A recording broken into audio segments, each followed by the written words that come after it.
The origin of the practice of toasting drinks. Humans throughout history have made a habit of basing a great deal of our traditions and customs around food.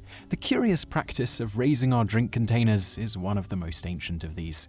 To answer your question, for starters, we'll dispel a myth. You may have heard that the tradition of toasting originated out of a fear of poisoning, the idea that clinking two glasses together would cause the liquid from both to spill into one another. Thus, the people you're drinking with wouldn't poison you, as they'd be poisoning themselves. As interesting as this historical rumour is, not surprisingly, there's not a single shred of evidence backing up this conjecture. As to the real origin, because the practice of honouring through a drink offering seems to have begun in prehistory, it's hard to say who first got the idea. In fact, most ancient societies show evidence of doing this. The ancient Greeks would offer libations to the gods as a ritualistic practice, as well as make a point of drinking to each other's health. Evidence of this can be found in the Odyssey, when Ulysses drinks to the health of Achilles.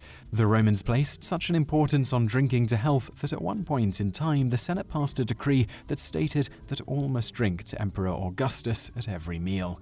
The decline and fall of the Roman Empire even describes a feast where Attila the Hun indulges in at least 3 toasts for every course. The term toast itself originated in the 16th century. One of the first written accounts of it was in Shakespeare's The Merry Wives of Windsor, when the character of Falstaff demands, "Go fetch me a quart of sack, put a toast in it." To translate, he's asking for a great deal of wine with a piece of literal toast in it. I can hear your disgusted outrage and objections to adding toast to wine, but it was actually quite a common practice at the time. This is thought to be due to the quality of wine in the past. It was, in many cases, inferior to our modern vintages. Thus, placing a piece of toast within a jug was supposed to soak up some of the acidity and improve the flavour. This also had the side effect of giving people something to do with a piece of stale bread, often spiced or with fruit embedded, that would improve the bread's palatability. Up until very recently in history, wasting food just wasn't something people tended to do, so finding ways to make stale bread taste good was fairly common. Waste not, want not. This was also more or less how French toast got its start. Over the coming centuries, the term toasting, in English, slowly transformed to incorporate traditional libations and the honouring of people. In the early days of this connection, the person being honoured often received the physical toast saturated with wine at the end. Toasting became so popular in the 17th and 18th centuries that toastmasters came into being. Acting as a kind of party referee, they were there to ensure that the toasting didn't become too excessive and that everyone got their fair share of toasting opportunities. This may sound silly, but it was a desperately needed role. If left to their own devices, guests would occasionally go on toasting every individual in the room, this being a great excuse to drink excessive amounts of alcohol without seeming like a lush. Elaborate drinking games soon became interwoven with the toasting ritual, and most of them seem to have been designed to impress the ladies.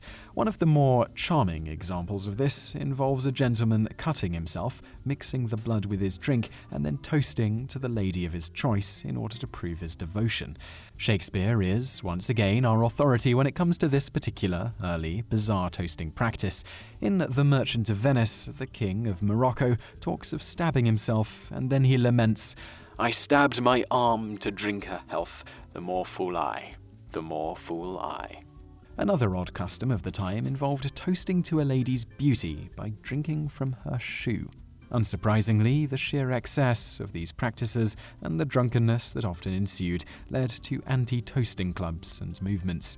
Although they were unsuccessful, the eventual result was toasting becoming more of a civilized, restrained, and intellectual pursuit rather than one purely designed for imbibing alcohol. There were even Toastmaster books published around this time. One of these was The Toastmaster's Guide by T. Hughes, which strove to instill proper toasting etiquette within the reader. Some of these books include examples of short, appropriate, but also witty toasts that were relevant to all occasions. Examples of these include mirth, wine, and love. May the works of our knights never fear the daylight. Old wine and young women. Prudence and temperance with claret and champagne. Love without fear and life without care. May we never want a friend to cheer us or a bottle to cheer him. A generous heart and a miser's fortune. Evidence of this change in etiquette is still apparent today, and there are even still Toastmaster clubs. Furthermore, while we still often include alcohol in our toasting, directly drinking after a toast is usually far more restrained, often just a sip, and more reminiscent of its roots, a practice used to honor someone in a respected and revered manner, rather than a great excuse to get drunk. As for the aforementioned raising of the drinking vessels and clinking them together, there are a couple of theories surrounding the origin of this, but as with the ultimate origin of toasting, we can only guess. Probably the most popular and simplest theory is that people originally did this to raise their drink to the gods or person being honored in the offering before taking a drink themselves. As to the clinking, this perhaps has similar origins of symbolically offering your drink to the people around you in a general toast. Bonus fact: a word that tends to go hand in hand with toasting, cheers, or in medieval times, shears, derived from the Anglo-French word for the face. If we go a little further back, in Old French the word chier meant face, countenance, look, expression. By the late 14th century, shears had evolved to cheer and came to mean a mood that was reflected in the face. By the 18th century, it had come to mean gladness, and it began being used to show support and encouragement. Considering that wine, or alcohol in general, is something we drink in both celebration and lamentation, it's hardly surprising that cheers eventually became a part of the toasting ritual. So I really hope you liked that video, and if you did like it, click like below and leave us a comment to let us know what you think. And also check out a couple of our other videos, which are linked to on the screen now, and don't forget to subscribe for brand new videos every day. Thanks for watching.